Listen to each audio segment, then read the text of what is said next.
আসসালামু আলাইকুম ওয়া রাহমাতুল্লাহ। সুপ্রিয় দর্শক ও শ্রোতা, এটাই সৌদি আরবের মক্কা শরীফে সুন্দর একটি দর্শনীয় স্থান এবং এটা কল্লাকাটা একটি মসজিদ, যেটা ইতিপূর্বে এই স্থানে এই চত্বরের মধ্যেই বিচার করা হতো এবং লাখো লাখো মানুষের সম্মুখে, জনগণের সম্মুখে মানুষকে কল্লা কাটা হতো। এই সেই ঐতিহাসিক স্থান যেটা কল্লাকাটা মসজিদ নামে পরিচিত। আমরা সেই স্থানে আসলাম দেখার জন্য এবং আপনাদেরকে দেখানোর জন্য সুযোগ করে দিলাম। এটাই সেই ঐতিহাসিক দর্শনীয় স্থান। হাজী সাহেব যারা আসে মক্কা শরীফে হজ করার জন্য, মক্কা শরীফে এই স্থানে তারা দর্শন করেন, ভ্রমণ করেন।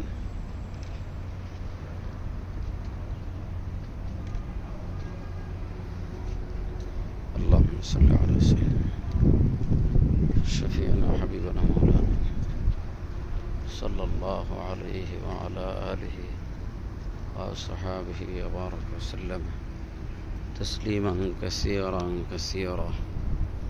اللهم صل على سيدنا نبينا وشفيعنا وحبيبنا مولانا محمد صلى الله عليه وعلى آله صحبه وبارك وسلم تسليما كثيرا كثيرا.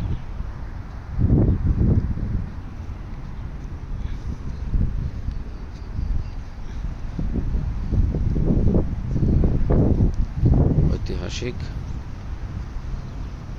কল্লাকাটা মসজিদ।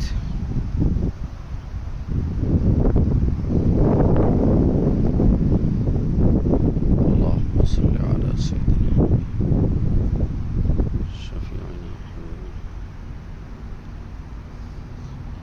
এটার পাশেই সুন্দর ব্যবস্থা রাখা আছে, যেখানে পানির অর্থাৎ সাগর থেকে পানি আনা হয়েছে এখানে দেখানোর জন্য, যাতে মানুষ এখানে পাশে সাগরের পানি দেখতে পারে, মনোরম দৃশ্য হয়।